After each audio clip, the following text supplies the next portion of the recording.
You're listening to Brain Lenses. I'm Colin Wright.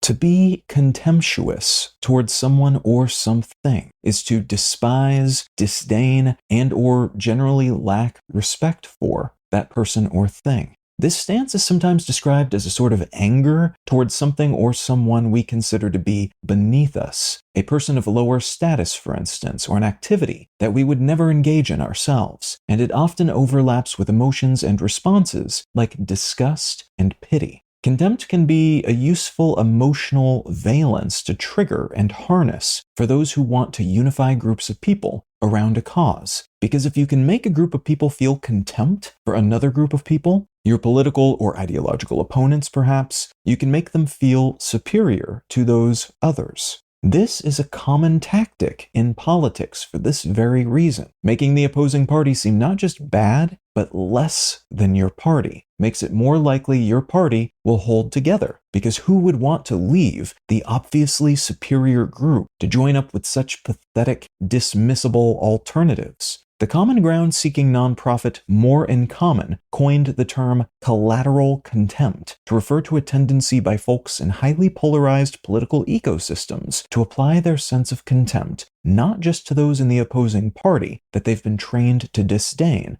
but also people and things associated with that party. It's via this mechanism that businesses, celebrities, and even government agencies get lumped in with groups toward which we've been trained to feel contempt. And this can expand our scope of contempt rapidly. We may come to feel contempt toward those who associate with people who vote incorrectly, according to our standards, who listen to a podcast that has a guest with whom we disagree, or people who wear shoes that have come to be associated with someone who has come to be associated with someone who speaks in favor of things we don't like. None of which implies disagreements or deep-set feelings like contempt are wrong, but it does suggest that because of knee-jerk assumptions and implied connections, we may unfairly include all sorts of people and groups on our ideological enemies list. This, in turn, may severely distort our sense of us versus them and lead to habitual othering and dehumanizing, even when it might make more sense to build bridges rather than walls.